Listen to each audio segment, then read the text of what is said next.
Það er frekar stórt tap á móti sterku liði Hauka hér í dag. Hver er svona fyrstu tilfinning eftir leik? Mér fannst þið bara flottar heilt yfir sko. Það var náttúrulega kannski einhverjir kaflar sem við hefðum sem voru svolítið down hjá okkur. En annars bara flott og alveg við þess að búast svo sem sko. Það er gífurlega flottur árangur hjá Snæfells liðinu.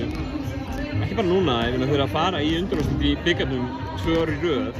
Eru þið með eitthvað bikarelement í ykkur eða hverju viltu þakka þetta?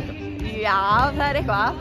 Þetta er náttúrulega frábær árangur hjá okkur og þetta finnst mér klárlega skemmtilegustu leikirnir sko. Og alltaf svo meiri stemmingu komin í þessi leiki þannig að Er þetta öðruvísi einhvern veginn? Já, mér finnst það.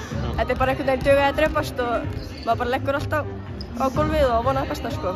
Við vorum að sjá 2 lið, við vorum að sjá bæði Stjörnuna á móti Keflavík og fyrir hérna annað ár í röð í þessum undanúrslitum.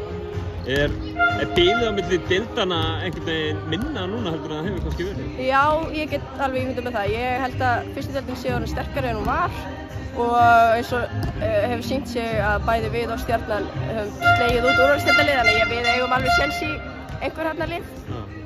Hvað svona alveg í lokin hvað þetta og er Snæfell náttúrulega á þessari öld bara eitt besta félagið bara heilt yfir Íslandsmeistaratitil og reynda bara 1 bikartitil en svona heilt yfir svona síðustu 10 ár er einhver uppbygging í gangi eða sjáu þið fyrir ykkur að komast aftur upp?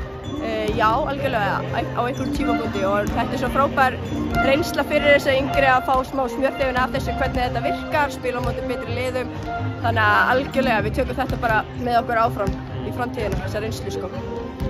Það er að lofa með því að þið verðum mættar hér í undanúrslitin í bikarnum á næsta ári? Það ekki? Besta aðgerð Rebekka, gangi ykkur vel. Takk fyrir.